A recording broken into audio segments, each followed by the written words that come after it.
Bonsoir à tous, soyez les bienvenus dans Marseille Politique. Le thème de cette émission, cette semaine, une question. Comment tenter de mettre un terme à la violence à Marseille? Comment lutter contre le trafic de stupéfiants? Quelles solutions apporter? On en parle avec nos deux invités en plateau. Stéphane Ravier, bonsoir. Bonsoir. Vous êtes sénateur Marseille d'abord. Merci d'être sur ce plateau. Si. Face à vous, Sébastien Delogu, bonsoir. Bonsoir. Député La France Insoumise de notre département. Merci à tous les deux. Marseille Politique, c'est parti.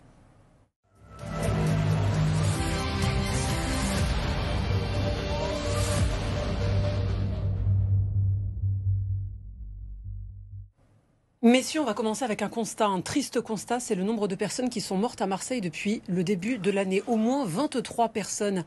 On s'engage vers une année record et ce qu'on peut noter en ce début d'année, c'est que la personne la plus jeune qui est morte avait 16 ans. L'homme le plus âgé qui est décédé avait 63 ans. On notera aussi une femme de 43 ans.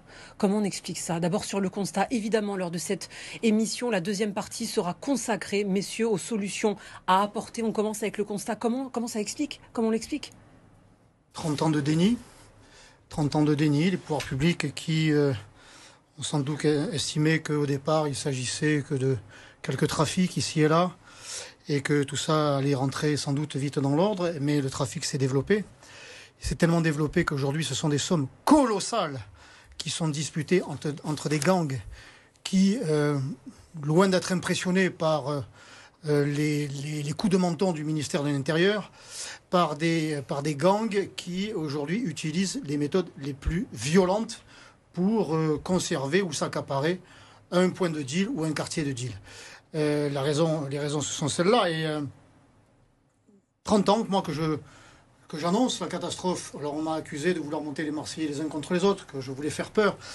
J'ai annoncé qu'une certaine jeunesse marseillaise serait coupée des réalités du quotidien, de la vie sociale, pour avoir accès à cet argent facile et en abondance, avec le prix à payer quelquefois 23 fois cette année, qui est celui de la rafale de Kalash.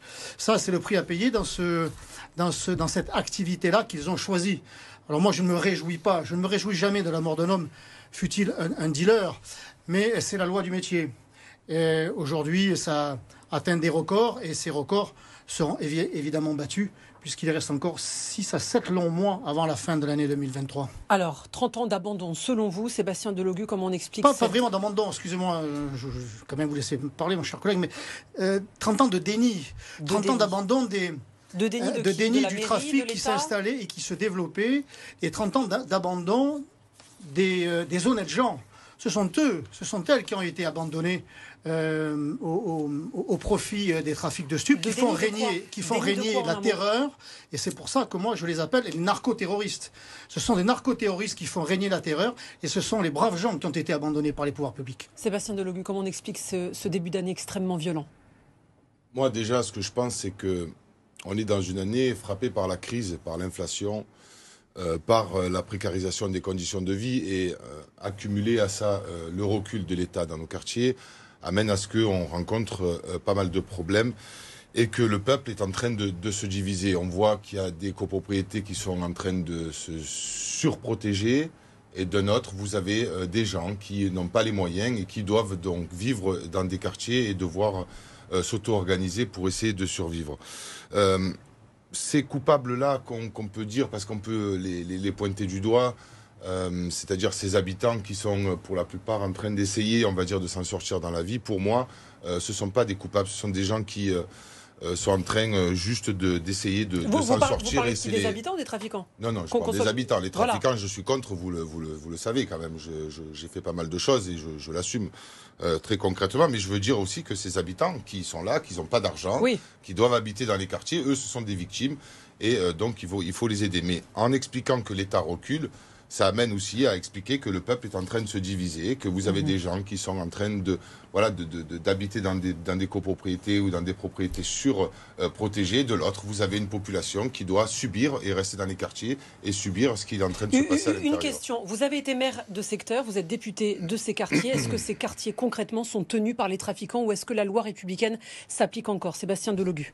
Moi, je ne sais pas, il pourrait nous expliquer Son point de vue, parce qu'il est maire et que son héritage, ça a été que En tant que député, vous allez dans ces quartiers ou pas? Mais moi, j'y suis à longueur de temps, madame. Par contre, en face de nous, on a un maire qui a été maire de secteur et qui, les gens ont voté pour lui en disant bon, ben, on va voter pour le Front National parce qu'il ne peut pas avoir pire. Mais en fait, ça s'est encore plus empiré aujourd'hui. Mais vous qui allez dans ces quartiers, est-ce que vous avez l'impression que, par exemple, est-ce que la police peut entrer ou est-ce que ces quartiers, concrètement, sont aux mains des trafiquants? Moi, madame, je suis... Vous entrez? Moi, je rentre comme si de rien n'était, de partout. D'accord, ça c'est un point qui est important. Mais aussi, je suis là pour donner la parole des gens qui sont sur le terrain, comme un Kamel Guémari qui a fait avec l'APREM, comme un Ivan Sorel, avec le club de sport, il réinsère des jeunes, comme avec Anna-Marie Tagawa, qui, avec le groupe de veille à la Busserine, organise une population. Et ils arrivent, ces gens-là, justement, à être le rempart de la République. Et c'est eux qui sont en train d'organiser la République, parce que la République les a abandonnés. Stéphane Ravier? Oui, j'ai été maire de secteur et... Vous n'êtes pas sans savoir qu'un maire de secteur n'a absolument aucun pouvoir en matière de sécurité, ni même municipale, puisque j'étais totalement tributaire de la bonne volonté de l'adjoint au maire de Marseille dans ce domaine. Par contre, moi, ce que j'ai fait, contrairement aux autres, c'est que j'ai alerté. Moi, j'ai dit la vérité. J'ai sonné le tocsin. Je suis allé dans les quartiers. J'ai essayé de m'y opposer en tenant à bout de bras les structures dont j'avais la responsabilité. Et devant la montée de l'hyper-violence, parce que quand monsieur nous dit l'État a abandonné ces quartiers, il faut qu'ils survivent. Or, ces quartiers-là bénéficient en réalité de bien plus d'attention des pouvoirs publics et de l'État que n'importe quel autre quartier. Les quartiers qui se barricadent, ce sont des quartiers privés. Ce sont des familles qui mettent la main à la poche, effectivement, pour se protéger de la violence, de l'ultra-violence et de la drogue, mais ça sort de leur poche. Plus d'attention à quel niveau financier, les écoles? Les quartiers dont on nous dit qu'ils sont défavorisés ou qu'ils subissent un traitement différent. Effectivement, ils subissent un traitement différent, mais en réalité, c'est une discrimination que l'on a appelée positive. C'est-à-dire que la politique de la ville, qui concerne ces quartiers exclusivement, entre 2014 et 2020, sur l'ensemble du territoire national, nous a coûté 34 milliards d'euros. Dans les 14e et 15e arrondissements, combien de milliards?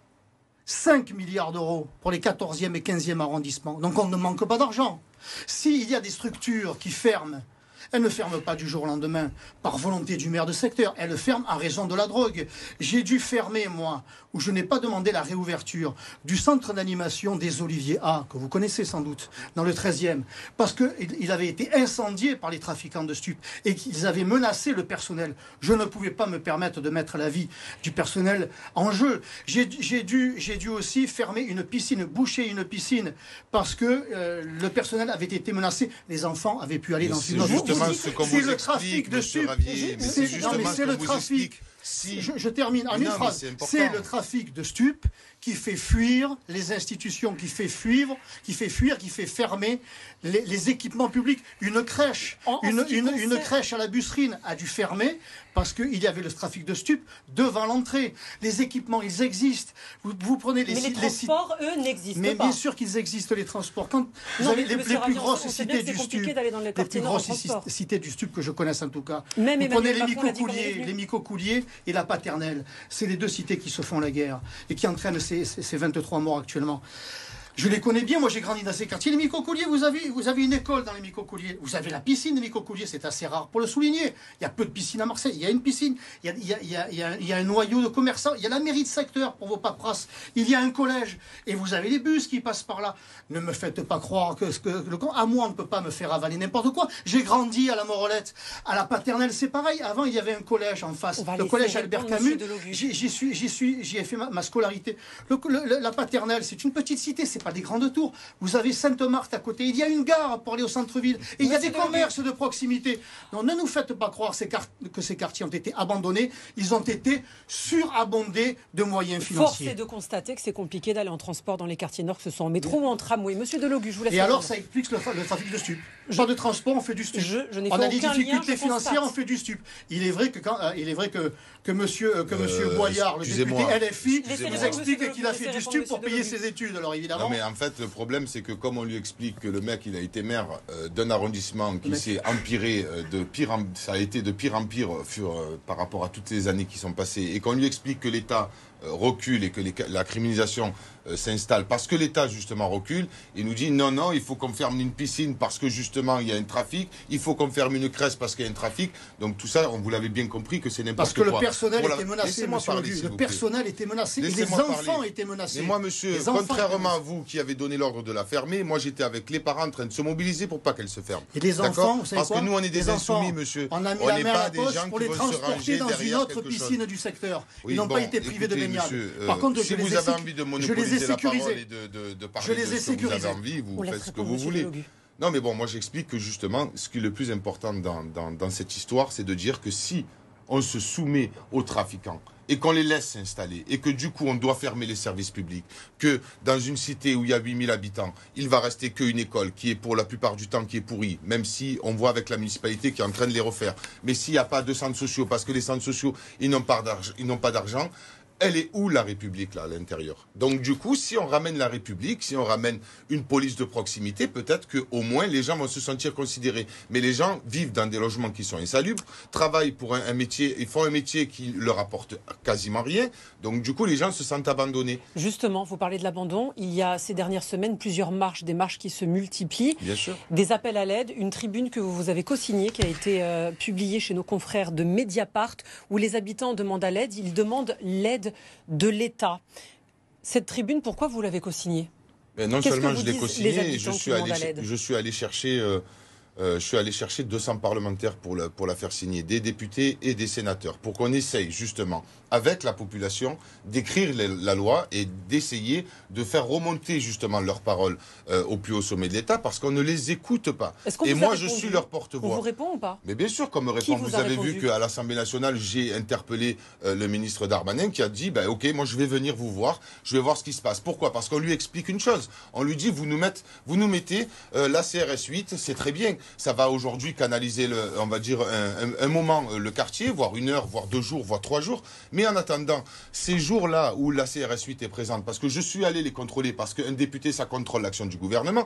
J'ai aussi vu des enfants qui se sont levés le matin, qui sont partis avec le ventre vide parce que les parents n'ont pas d'argent. J'ai aussi vu des gens qui vivaient dans des logements insalubres. J'ai aussi vu des pères de famille qui partaient travailler pour un salaire misérable. Donc, ça ne règle pas le problème. L'aspect sécuritaire ne va pas régler entièrement le problème. Le problème, il faut le régler avec le retour des services publics. Excusez-moi. On va parler de solutions dans un instant. On parle parce qu'il y a 2 choses qu'on peut différencier. Il y a les habitants qui se sentent à l'abandon. Il y a aussi les familles de victimes, certaines personnes qui ont perdu un fils, un frère et qui n'ont aucune information sur l'enquête qui est en cours. On va écouter cette maman. On va écouter ensuite. Je ne sais pas dans quelles circonstances, je ne sais pas comment, je ne sais pas pourquoi. Parce que je n'ai aucune information. Je n'arrive pas à faire mon deuil parce qu'on ne sait pas ce qui s'est passé. Je ne sais même pas combien de blessures a eu mon enfant. C'est une justice au ralenti. Aujourd'hui, c'est la justice qui est au ralenti. Stéphane Ravier, ces familles qui se sentent à l'abandon, qui ont perdu un fils comme cette mère. En quelques mots, quand même, je voudrais répondre à cette fable qui voudrait nous faire croire que c'est parce qu'il y a un manque de moyens, qu'on a des salaires de misère, voire pas de salaire du tout, que l'on tombe automatiquement, inévitablement dans le stup. J'ai pas dit qu'on tombait dans le stup. Et que pour survivre, il fallait se débrouiller, que le stup, manifestement, c'était la seule issue de secours. Je rappelle que les 2 départements les plus pauvres de France sont le Cantal et la Creuse. Est-ce qu'il y a du trafic de stupes dans ces 2 départements? Donc c'est bien qu'il y ait un autre problème. Non, mais dans les années 60, avec l'alcool, il y a eu des trafics. Donc du coup, on a dû régir ça. Donc la réalité... Non, mais ça, avec la France... Vous servez de quelque chose qui est totalement inutile, parce que dans les années 60, dans ces départements-là, il y a eu des trafics d'alcool qui ont été légalisés pour qu'on puisse justement régir ça. Stéphane Ravier, est-ce que vous pouvez réagir à cette mère de famille? Est-ce que vous pouvez réagir? Mais non, il réagira pas. Vous savez pourquoi il va pas réagir? Parce que le conseil municipal à Marseille... On va laisser réagir, il a dit qu'il va réagir, donc il va réagir. Je vous dis juste une chose, c'est qu'il va pouvoir réagir dessus. Mais il va pouvoir réagir dessus, il a très envie de réagir dessus, je le sais. Quand le conseil municipal, avec le maire de Marseille, M. Benoît Payan, ils ont fait une minute de silence, et que dans les tribunes, il y avait toutes les familles qui ont justement subi des problèmes, avec une mère qui a perdu son enfant de 14 ans, qui s'appelle Ryan, parce qu'il était en bas de chez lui, mort d'une balle. Lui, ce monsieur ne s'est pas levé. Et moi, je vais vous dire une chose. Pour moi, ce monsieur, c'est un sale type. Je vous le dis très concrètement. C'est une honte. C'est une honte. Oui, c'est toujours la pseudo-morale de la gauche. On va revenir au Et sujet. la maman d'Eleria, qui a 5 enfants, qui est tuée en bas de chez elle, aussi, c'est pareil, vous ne vous êtes pas levé pour elle. Vous n'avez aucun respect pour les morts. Moi, je les pleure, ces morts-là. D'accord ? Moi, je les pleure. On peut le laisser réagir, s'il vous plaît. Pardonnez-moi. On laisse réagir au témoignage de cette mère de famille. Lors de ce conseil municipal, le maire de Marseille, Benoît Payan... Vous voulez pas réagir? Si, je vais réagir, mais c'est à travers ça. Il a mis le conseil municipal, je dirais, devant le fait accompli. C'est un grand comédien, le maire de Marseille, et il maîtrise assez bien la sémantique. Et au fil de son discours, il a présenté les trafiquants de drogue. Des trafiquants de drogue qui mettent des quartiers, qui prennent des quartiers en otage, c'est pas vrai, vous le savez qui très bien. Interdisent aux familles d'y vivre sereinement, qui contrôlent les allées et venues, qui empêchent les familles d'aller et venir dans leur propre quartier. Mais c'est pas vrai. Ces trafiquants de drogue ont été victimes d'une chose. De la loi de leur comment dirais-je, de la loi de leur activité, de la loi de leur profession. Je ne m'en réjouis pas. Je ne m'en réjouis pas, mais je ne considère pas ces victimes comme les victimes collatérales. Or, le maire de Marseille nous a demandé de faire une minute de silence pour toutes ces prétendues victimes. Mais parce que vous avez que des mamans qui avaient été victimes de morts collatérales. Je ne fais pas de minutes de silence pour les dealers. Mais c'est peut-être pas une minute de silence. Quelle que soit l'issue de leur activité, je ne fais pas de minutes de silence pour les dealers. Moi, je pleure pour les honnêtes gens qu'ils ont pris en otage. Moi, j'ai de la compassion pour cette mère de famille. Alors justement, une réaction, qu'est-ce que vous lui dites à cette mère de famille? Mais moi, en tant que politique, c'est le problème politique que je regarde. Je n'essaie pas d'utiliser le côté émotionnel. J'ai des émotions, mais je les garde pour moi. On n'est pas dans l'émotion, Stéphane Ravier, on est dans un problème factuel. Elle n'a pas d'informations sur l'enquête, c'est-à-dire les circonstances dans lesquelles ont été tués son fils. Elle n'a pas d'informations. C'est factuel, on n'est pas dans l'émotion. Il y a un problème de communication avec la police, mais moi le fait est, c'est que je ne vais pas faire la leçon à cette personne en particulier, mais ce que je constate, c'est qu'il y a désormais des mineurs de 16, 14, 12 ans qui sont dans le stup, qui sont non seulement guetteurs, mais qui sont charbonneurs, qui sont vendeurs. Des filles sont recrutées parce que c'est plus compliqué pour la BAC de les fouiller parce qu'il y a moins de femmes policiers dans la BAC. Donc ils s'adaptent très vite.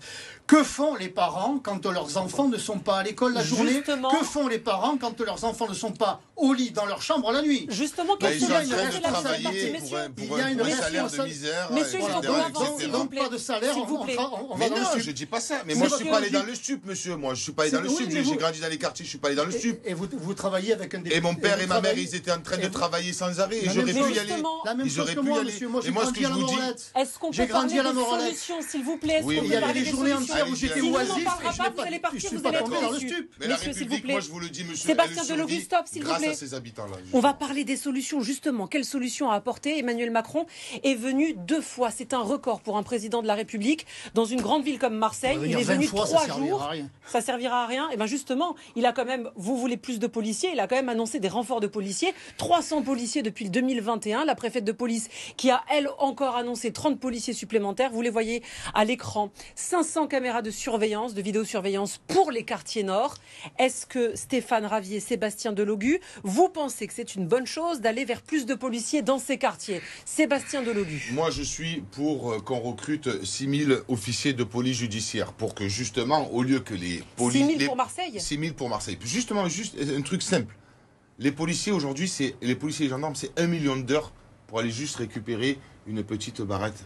D'accord? Donc moi, je veux que ces officiers de police judiciaire, ils prennent le temps d'aller arrêter les personnes qui sont en haut, les donneurs d'ordre. Parce que les donneurs d'ordre, madame, qui vont justement terroriser nos quartiers, qui vont utiliser des gens, ils ont 100 000 vies, parce qu'il existe 100 000 personnes qui ont besoin de se sortir de cette pauvreté. Mais par contre, les petits qui sont là et qui veulent s'en sortir, eux, ils n'ont qu'une seule vie. Donc du coup, pour moi, il faut qu'on arrête justement avec la police qui va récupérer une barrette de shit, etc., etc. Je veux qu'on mette 6 000 policiers d'officiers de police judiciaire dans notre ville pour qu'on puisse aller au fin fond des choses. Et aussi la création d'un pôle de magistrats pour qu'on puisse justement axer tout ce qui se passe dans la lutte contre la drogue et contre les trafics d'armes et les trafics d'êtres humains. Ça, c'est quelque chose de concret pour nous. Et surtout, arrêter avec la doctrine des opérations coup de poing. Pour moi, ça ne sert à rien. Plus de policiers, Stéphane Ravier? C'est nécessaire, mais il n'y a pas que ça. Que ce soit à Marseille ou ailleurs, il faut déjà que cette image qui est donnée de la drogue cesse. Il n'y a pas de drogue douce, il n'y a pas de drogue dure, il n'y a que de la drogue. Et la drogue, c'est de la merde. Tout le monde sait qu'en consommant du cannabis, c'est la meilleure porte d'entrée pour consommer une drogue plus nocive encore. Donc il faudrait qu'il y ait une prise de conscience. Il faudrait une prise de conscience générale, nationale, des pouvoirs publics, de l'école, de l'associatif, pour mettre dans la tête des jeunes, à l'école, dans leur club de sport, partout où c'est possible, que la drogue, c'est de la merde. Il faut qu'il y ait une politique de prévention. Arrêtez de nous inviter à nous. Invitez des médecins. Invitez des médecins qui vous feront savoir, ou invitez-les en plus. Vous voulez dire qu'il n'y a pas de consommateurs, il n'y a pas de trafic? Est-ce que vous avez déjà entendu un médecin s'exprimer à la télé sur les conséquences de la consommation dans notre chronique sur santé. Sur la consommation de cannabis, avec ses conséquences sur le cerveau qui sont irrémédiables. Donc il y a là une campagne d'information, de sensibilisation qui est à mener sur le long terme. Ensuite, celui qui va trafiquer, au moins, et celui qui consomme, c'est le premier maillon de la chaîne.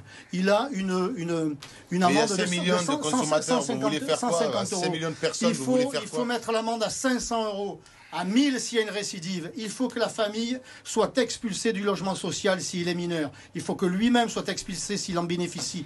Il faut qu'il y ait donc les consommateurs sont rarement attrapés, hein. On le rappelle. Parce qu'on ne donne pas les moyens. Il suffit de se mettre devant les cités. Il faut bien qu'ils viennent consommateurs. acheter leur drogue. Il faut bien qu'ils viennent acheter leur drogue. Quant aux trafiquants, il faut évidemment qu'ils soient arrêtés et ils pourront l'être s'il y a davantage de policiers. Mais vous êtes ou pas pour la légalisation du cannabis? Mais évidemment que non. Eh bien alors, comment vous allez régir les choses? Tout autour, en France, ils sont tous en train de le légaliser. Et on voit la catastrophe. Mais on voit la catastrophe. Mais pourquoi on voit la catastrophe? Parce qu'ici... Mais vous comprenez rien en fait à ça. Vous avez raison, juste sur une seule chose, c'est qu'il faut des médecins. Moi aussi je le dis qu'il faut des médecins dans nos quartiers au lieu d'envoyer des policiers. Il faut plus de moyens donnés à la police et à la justice. Combien de dealers sont relâchés dans l'heure parce qu'il n'y a pas de place en prison? Combien de dealers sont relâchés parce qu'ils sont prétendus C'est pas mineurs, vrai, parce que mineurs non accompagnés. 97% des cas, ils sont pénalisés. C'est pas vrai ça. Un dealer français doit finir en prison, un dealer étranger doit finir dans l'avion. Là, on est sur un problème. Donc ça, il n'y a pas d'autre alternative à ça. Il faut donner des moyens. Le rapport de l'Observatoire français des drogues et de la toxicomanie, il dit qu'il y a 97% qui sont justement, quand la police les remet à la main de la justice, l'affaire va au bout. Donc arrêtez de dire des bêtises. Je termine, il faut donner des moyens à la douane. 70% des saisies sont le fait des douanes. Or, on a perdu 3000 fonctionnaires des douanes ces dernières années. Là, c'est un désengagement de l'État. Là, je suis d'accord. Et il y a quand même une volonté internationale. On a su bloquer les comptes des oligarques russes en quelques heures, suite à l'attaque de l'Ukraine. Vos amis. Pourquoi n'a-t-on pas, ou ne se donne-t-on pas les mêmes moyens pour bloquer l'argent de ces trafiquants internationaux? Là vous faites un constat, il faut qu'on faire. avance. Il nous reste 3 minutes. Donc il y a tout un panel, et surtout on ne banalise pas en ouvrant, comme veut le faire le maire de Marseille, en ouvrant une salle de shoot.